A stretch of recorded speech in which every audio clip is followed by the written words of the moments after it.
permanentemente. E numa multidão, como fica isso? É a minha questão. Voltamos ao sujeito universal indefinido, o transformador, como é? São questões que são bastante contemporâneas, pensando esse capitalismo muito mais complexo para a gente enfrentar, onde a categoria classe social mudou muito, etc. Então, é nesse sentido que eu estou falando essa reflexão, para ter algum rebatimento naquilo que a gente vive concretamente, principalmente que faz militância, não é? Porque de repente fica um vazio para as militantes novas ou velhas, os militantes dos diferentes movimentos que buscam se afirmar não mais nessa categoria genérica, mas de se afirmar enquanto sujeitos sociais e políticos, como mulher, como negro, como gay, entendeu?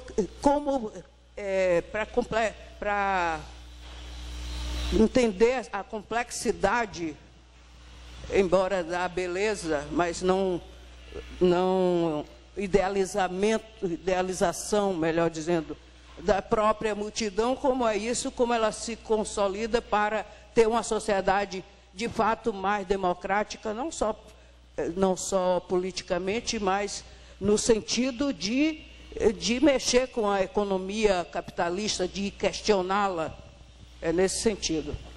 Bom, tenho permissão, né? Eu queria, desde hoje de manhã, dialogar um pouco com esse tipo de pergunta e de questionamento sobre o conceito de multidão e sobre o conceito, sobre como é que a gente apreende as jornadas de junho e o seu desdobramento. Então, primeira questão, as jornadas de junho aconteceram, se desdobram, chegando do Rio de Janeiro, não sei aqui como é que é aqui em Salvador, dá para dizer que elas não terminaram, né? E elas marcam um antes e um depois. Querendo ou não querendo, aconteceram. E elas determinam uma mudança que alguém pode tentar de recusar, resolver, e colocar em um marco tradicional como ele quiser. Foi atropelado e será atropelado. Para o bem e para o mal, isso é o que aconteceu. Agora é o seguinte, e o que aconteceu em junho, o que continua acontecendo depois de junho, não se insere nas categorias, não é explicável, não pode ser trabalhado a partir das categorias hegemônicas antes de junho. Se tem um decreto da plebe da mobilização de junho, é de tornar definitivamente essas categorias obsoletas. Agora, elas podem continuar a funcionar como um mecanismo de dominação, mas, enfim, isso significa que a gente não vai avançar em termos de democracia. Agora, com relação ao que é o conceito de multidão diante da jornada de junho e diante, assim, da ideia ou da perspectiva que a gente pode ter de uma emancipação, de uma libertação. Então, aí é outra questão. Será que o termo de multidão, a noção, o conceito de multidão, ele dá conta da jornada de junho ou não? E será que, portanto, multidão e junho dão conta do processo de emancipação que a gente estava praticando, desejando ou esperando? Aí são duas questões diferentes. Então, primeira questão. Se a gente aplica um conceito de classe tradicional à jornada de junho, não funciona. Alguém pode continuar a fazê-lo. O que é obrigado a fazer, se não é por oportunismo, é por coerência lógica, é de se colocar contra essas jornadas. Um monte de gente na esquerda começou a dizer que essas mobilizações eram reacionárias, que eram golpistas, que eram coixinhas. Até o Hugo usou esse termo que eu acho horrível. Lá em São Paulo o pessoal usou muito. Isso é uma conversa que a gente tem há muito tempo. Sim, aí então, aí alguém pode continuar e dizer isso não é classe, não é aquilo, só que a classe já antes não estava em lugar nenhum, Agora que uma multidão, em termos numéricos, está na rua, você não pode aplicar o critério de classe. E aí a gente vai dizer, então não era também tampouco um movimento ligado a determinadas questões específicas ligadas à identidade, ao gênero, à raça, à sexualidade, né? Nós conhecemos no Brasil, né, mobilizações multitudinárias, por exemplo, no Gay Pride, né? São milhões de pessoas que descem nas ruas do Rio, de São Paulo, etc. Mas aí, a questão que a gente pode se colocar é a seguinte: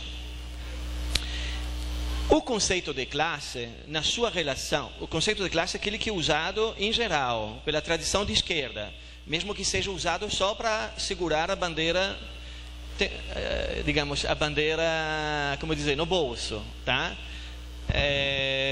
Não sei se aconteceu aqui em Salvador, mas no Rio de Janeiro, no dia 20 de junho, não sei porquê, o pessoal decidiu tirar as bandeiras das gavetas, aqueles que tinham colocado nas gavetas, né? E ir na manifestação de 2, 3 milhões de pessoas com as bandeiras vermelhas, né? Então, aqueles que estavam na oposição ao governo achavam que eles representavam esse movimento e foram expulsos. A extrema esquerda, ou a esquerda de oposição, o PSOL, o PSTU e o PCB. Porque esse movimento não reconhecia nenhum representante. Era um movimento sem representação e foi violento. Aqueles que as bandeiras tinham esquecida em algum lugar, né, para limpar as mãos de um monte de negociações, né, e negociatas, apenas viram que não dava para levar e jogaram no chão e foram embora. Não vou dizer quem foram, né? Ou seja, as duas bandeiras, né, não eram reconhecidas e não tinha como funcionar dentro desse movimento. Alguém pode dizer, a partir disso, que esse movimento é um movimento negativo porque não tem bandeiras.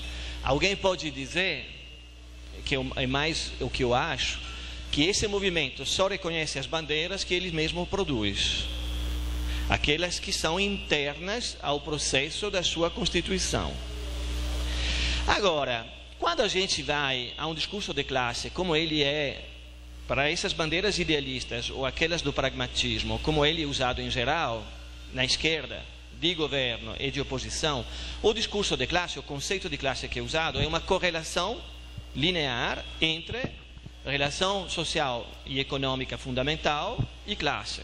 Por isso que não se consegue pensar a classe a não ser como classe operária ou trabalhadora, relação salarial, classe operária, nessa relação direta.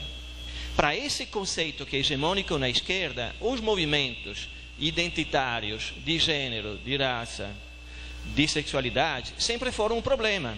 Quem excluiu esses movimentos, por um bom momento, foi a esquerda ligada ao conceito tradicional de classe. É só ver toda a questão da luta pelas cotas raciais.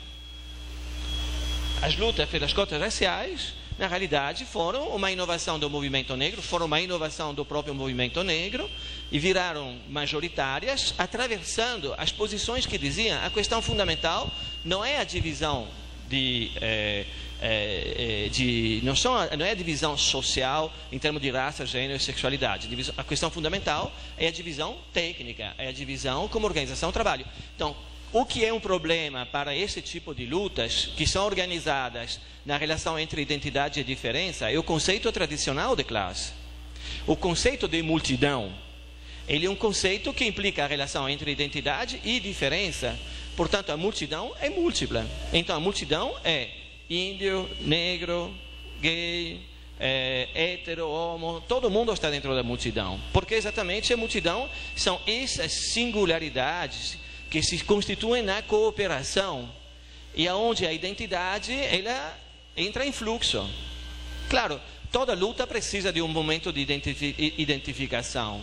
Essa luta também começou pela identificação em torno aos 20 centavos. Foi o estopim. O 20 centavos é muito pouco, mas era tudo. E virou essa luta geral. Portanto, o conceito de multidão é um conceito de classe, quando a gente quer. Só que uma classe inclusiva, inclui todo mundo. Quem é esse todo mundo? Todo mundo que está na rua. E a gente viu que estava mesmo todo mundo.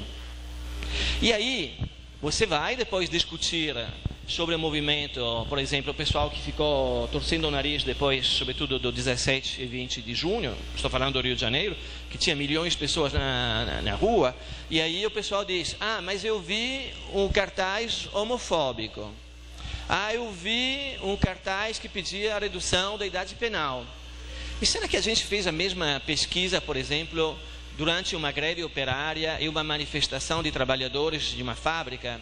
Vocês acham que os trabalhadores de uma fábrica, eles são, como dizer, politicamente corretos? Que eles não são racistas, que eles não são xenófobos, que eles não são sexistas nas relações? Não faz nenhum sentido. A luta transforma, a luta ensina, porque ela é uma transformação antropológica. E quando você tem no Rio de Janeiro 2, 3 milhões de pessoas, claramente você tinha a multidão no sentido não do fazer. Você tinha a multidão que se faz e a multidão como ser, quer dizer, uma definição numérica, né, sociológica, e não a multidão no sentido ontológico que a gente está falando, né? Por isso pode ter um coxinha ou não, como eles falaram um tipo de pelego, não é? É policial, tá bom. Mas foi em São Paulo que usaram isso. Mas enfim, queria terminar por isso. O conceito de multidão como conceito de classe é o conceito de uma classe inclusiva, aonde o processo de inclusão está absolutamente dentro da dinâmica da sua Constituição.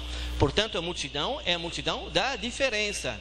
Na multidão cabe absolutamente a multiplicidade das figuras da diferença. Então cabem todos os temas do gênero, todos os temas da luta racial, toda a questão da luta contra a xenofobia, homofobia, barará.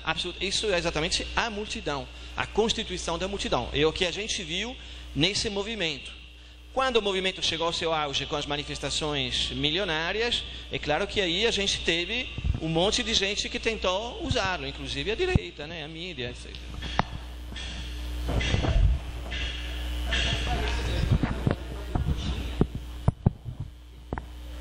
Porque em São Paulo, os policiais sempre param nos bares e nos botecos e pedem alguma coisa e dão uma coxinha. Então, coxinha virou gíria para policial e para qualquer tipo de reacionário. Inclusive os médicos que saem às ruas para não irem para o interior do Brasil ou para que médicos de fora não venham para cá.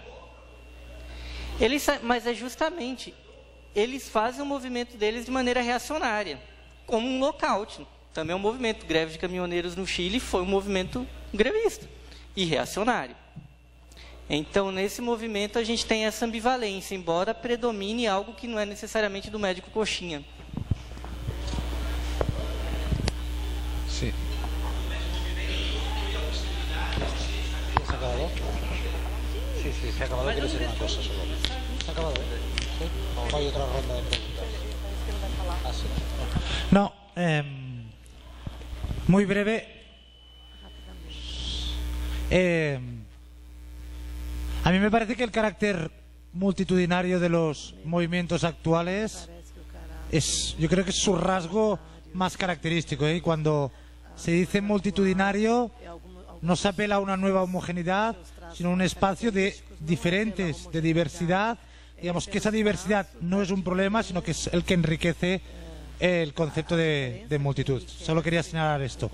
Y antes de acabar, también quería, que antes no lo he dicho, agradecer a María Ángela y a Beppo la invitación y decir también que, no sé, que para mí es un placer estar en una facultad de arquitectura y hablar de estas cuestiones que hemos estado discutiendo por la mañana y por la tarde y que continuará mañana, ¿no? No hay buenos arquitectos sin entender las mutaciones sociales actuales. No hay diseño de la ciudad futura, digamos, que no pase por las luchas, por los conflictos y por los movimientos actuales.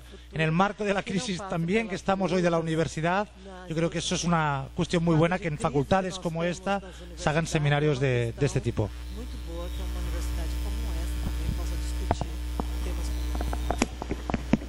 Mais alguém deseja pronunciar, fazer alguma pergunta, algum comentário a respeito? Então, acho que a gente pode encerrar e vai agradecer novamente aos palestrantes. Não vamos encerrar, não. Peraí.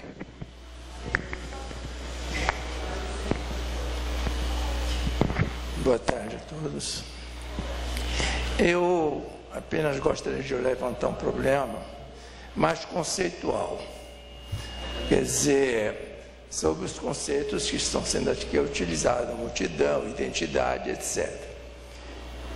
Eu penso que é uma discussão, talvez estritamente ontológica, porque a gente seria filosófica, digamos assim, porque, digamos assim, o pensamento se orienta num plano de imanência e usa conceitos.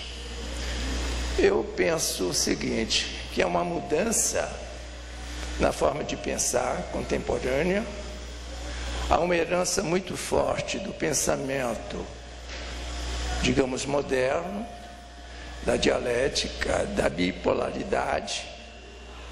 Inclusive, não há uma clara distinção aqui, sem se falado sobre subjetividade, mas então não se faz uma diferença, no meu entender, entre o que seja uma macropolítica, a macropolítica do mundo do real e do possível, do mundo macro-molar, e o mundo micro-molecular, dessa formação da subjetividade, como se fosse a micropolítica, fosse uma diminuição da macro. Eu acho que são de natureza diferente. Quer dizer, a macropolítica tem sua história, tem suas lutas. Eu não diria, digamos, que os neomarxistas hoje não tenham, digamos, fôlego para lutar e enriquecer o patrimônio herdado do pensamento marxista de Marx em diante. Não vou fazer uma desconstrução desse pensamento, mas eu acho que ele tem um limite e um alcance em função de novos conceitos, de novas formas de pensar. Eu, como sou filiado um pouco a um pensamento de Deleuze e Guattari, eu sinto que já o pensamento de Deleuze e Guattari chama-se pensamento rizomático, ele é uma micropolítica. Então, quando perguntaram a Deleuze se ele, com esse pensamento, ele deixou de ser marxista, ele disse, não, absolutamente. Eu sou marxista, não há